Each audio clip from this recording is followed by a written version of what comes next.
3. Good evening to all of you.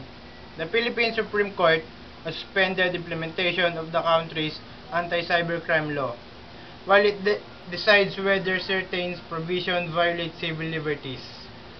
The law aims to combat internet crimes such as hacking, identity theft, spamming, cybersex, and online child pornography. Journalists and rights group opposed to the law because it also makes online libel a crime, with double the normal penalty, and because it blocks access to websites deemed to violate the law. They fear such provisions will be used by politicians to silence critics, and says the law also violates freedom of expression and due process. Justice Secretary Leila de Lima said on Tuesday that the court had issued a temporary restraining order stopping the government from enforcing the law signed by President Benigno Aquino III last month. The law took effect last week, but there has been no report of anyone being charged with violating it.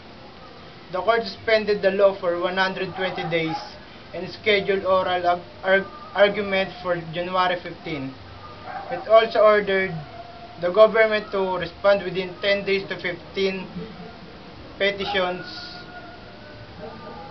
seeking to declare the unconstitutional. In one of the petitions filed with the court questioning the law's constitutionality, the National Union of Journalists of the Philippines said it would set back decades of struggle against the darkness of constitutional dictatorship and replace with cyber authoritarianism.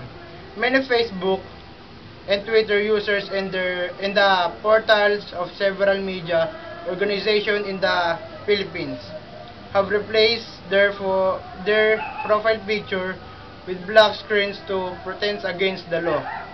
Hackers also defaced several government websites in protest. Renato Reyes, Secretary General of the left-wing New Patriotic Alliance, another petitioner, said the court order was a major victory for freedom in civil liberties. Aquino has supported the online libel provisions, saying people should be held responsible for their statement. But he has also said he is open to lowering the penalties. Several